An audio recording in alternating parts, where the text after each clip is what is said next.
isti kofe, hər hansısa şirniyyat və yaxud konfet.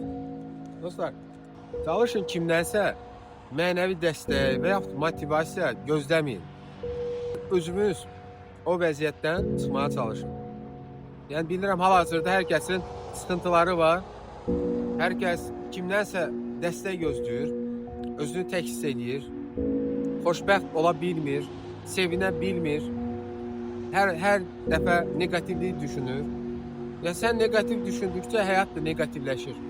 Daha da yığmış olursan özünə o negativliyi. Ən sadə üsulu, əgər xoşbəxt olmaq istəyirsənsə, gözəl hisslər yaşamaq istəyirsənsə, sadəcə bir termosdur.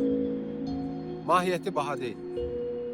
Bir velosiped götürürsən, gedirsən parka, oturursan, həyatı sorğulamırsan. Sadəcə hər şeyin yaxşı olduğunu, olacağını düşünürsən.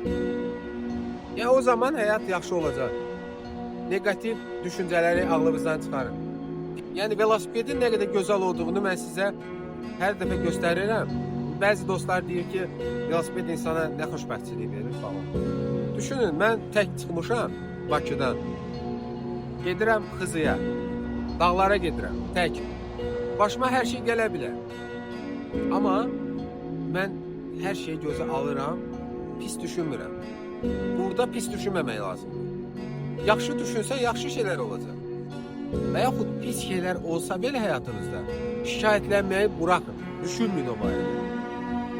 Yəni, fikirləşin ki, olmalı hadisədir, oldu, keçdi, bu qədər. Deməyin ki, mən deməli pis insanam, niyə ancaq mənə bu şeylər olur? Dostlar, bu şeyləri düşünməyin. Kimisə həyatına da paxıllıq eləməyin.